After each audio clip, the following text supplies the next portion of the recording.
show. And so from there, do you start, like, do you pick up an instrument? Because you weren't always a singer. Like, I mean, you played in... Yeah, so honestly, the day that Aftermath of the Trainwreck started was the day I started playing drums. Okay, but and is that your first instrument, or were you doing that was the first instrument. I played in a band before called Arkham Asylum, and it was again that's when I started singing. I didn't know shit, and didn't even know how to sing. I still don't, but it was oh, you can just scream, over this music, and it was really fun. And I wrote really shitty lyrics and didn't know anything about music. And again, I still don't, but I know a little more than what I did.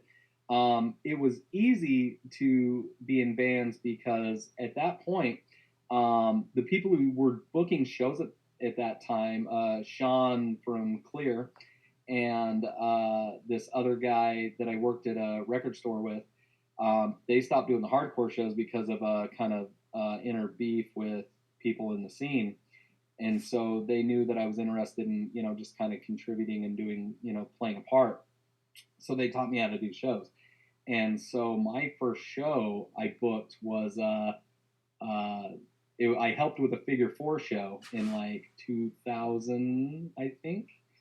And then 2001, Joe Hardcore, who does This Is Hardcore and whatnot, he actually, I met him when Punishment came through, and he hit me up and wanted me to book a show, and I'm like, I don't fucking know how to book a show, and he's taught me step by step. And so I booked his band with a band called Missouri from Virginia, and it was really nothing quite like it, booking a show and being 17 and not knowing what the hell's going on. So I wasn't playing in bands yet, and so it was easy to just go, oh, if you guys need a singer for any band or whatever, I can book a show, and so I think that's how I get into bands, is because of my knowing how to book shows and getting hooked up, with like Mike Hartsfeld, getting on New Age and stuff. It was just, I think, more my networking than actual skill of playing music. So then, does Joe ask you to book that show because he knows you from like? We met at a show. Punishment New Jersey Bloodline came and played at a skate park. Okay. And I was wearing a Mushmouth shirt, and he came up, and this crazy looking motherfucker with long red hair asking me about Mushmouth, and he's like, "You like Mushmouth?" And well, yeah, I mean, I'm wearing the shirt, so sure, yeah, right, and it was just a weird conversation because I've never met anyone like him, because he's, from Philly and just this weird fucking dude, and who we instantly connected and just became really good friends. And so I think that was, I can't remember if it was either by phone or even email at that point, maybe AOL or some bullshit, is how he hit me up and was like, hey, we need a show. And like, okay. So then how does Aftermath of a Trainwreck form then? Does that sort of form? Oh, yeah, tell me. So Arkham Asylum, we played a handful of shows, and then the guitars quit. And so we were in the band room where we all shared this band room. We didn't, it was like the local bands like 78 Days After Death, Cherem, Arkham Asylum, and just kind of, the group of kids who played music. We would just all pay rent, or most of us probably didn't pay rent, and Trevor had to, from Cherem. Sorry, Trevor. Probably owe you a few bucks. But we would just go there and just hang out, and all of us like just kind of played music. And so Arkham Asylum quit.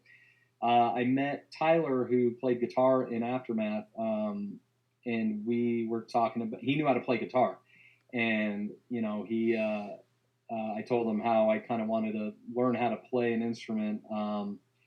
And so we would just go to the band room and just kind of fuck around, and I'd get on the drums and pretend like I know what I'm doing, and just look like fucking Animal or some shit, like a Muppet, and really had no idea until, we sat down and kind of really, like, he would show me stuff a little bit. He kind of knew how to play drums, and then it was just, hey, we wrote a song, and it was Talk Shit Get Hit. It was the first song Aftermath ever wrote. And so and at that point we were a joke band. We were just like, let's just make this like straight edge band that's obnoxious and just idiotic, you know what I mean? So that's why Talk Shit Get Hit, right? It was just kind of a thing. So then we started playing and we played a few shows and all our friends were really supportive. And I think it was just because it was us, not because the music was good. And they would get really rowdy. So we were just like, all right, we can fucking do this. And then so the first time I met Mike Hartsfeld was booking Curl Up and Die in Amendment 18 show. Curl Up and Die didn't show up. And so I gave them Amendment 18 all the money. You know, I was just like, well, here's the money. And Curl Up and Die didn't show up. Or maybe they even showed up late and I still didn't give them money. Just because I think I just wanted to, you know, jerk off Mike a little bit because, you know, he played Outspoken and New Age. And I was like, oh my God. Right? Yeah. Just kind of fanboy. Hey, man, I feel that way too. Yeah. You know, and it was just like, growing up, like hearing Chorus and Outspoken, those were big bands in my junior high years. And didn't realize I would ever get a chance to either meet them or befriend them or, you know, play shows with them. Right. It was just kind of surreal to me. And so, yeah, so ever since then, me and Mike have just always gotten along and been, you know, great friends. So, you know, I greased him a little bit with that money. So, I paid my dues for the friendship. So, okay. So our Aftermath on New Age at this time or no? No, I don't even think we were a band yet when we first met. Okay. And then so Isaac got sick, and either their van broke down or they were just stuck in Utah for a couple days. They were staying at my shitty apartment downtown Salt Lake, just a few blocks from the venue. And they, you know, I was like, okay, they played a show, and we were like, let's, you know, when Isaac gets better, we'll do another show in a couple days just to get you a few more bucks, and then you can, you know, make it home. And so, yeah, I had us open for this show, and I'd always say things to Mike. This is when New Age wasn't even a functioning label again yet. Right. And I was just like, oh, Mike, hey, you should start New Age again and put Aftermath on it, you know. And he's just like, yeah, okay, like, you know, just fucking humoring me, just saying, yeah, that would be cool. And then we played, and he was kind of blown away by the reaction that we got. And so it was, he went back home and he shot me an email and said, hey, I'm doing New Age again, and I want you guys to be the first band back on. And so, which this is going to sound stupid, but like going from Countervail, the last release that he put out before he stopped, which I fucking love Countervail. I thought that was an amazing band.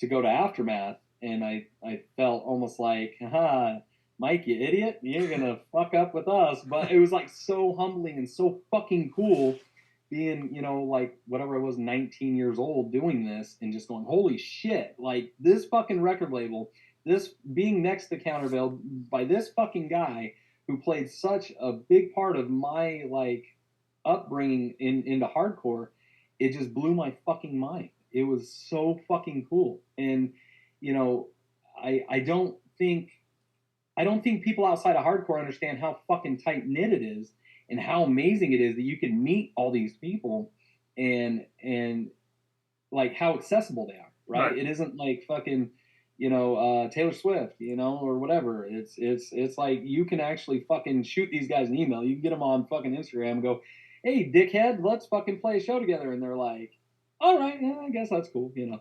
So it's so amazing. It's fucking surreal.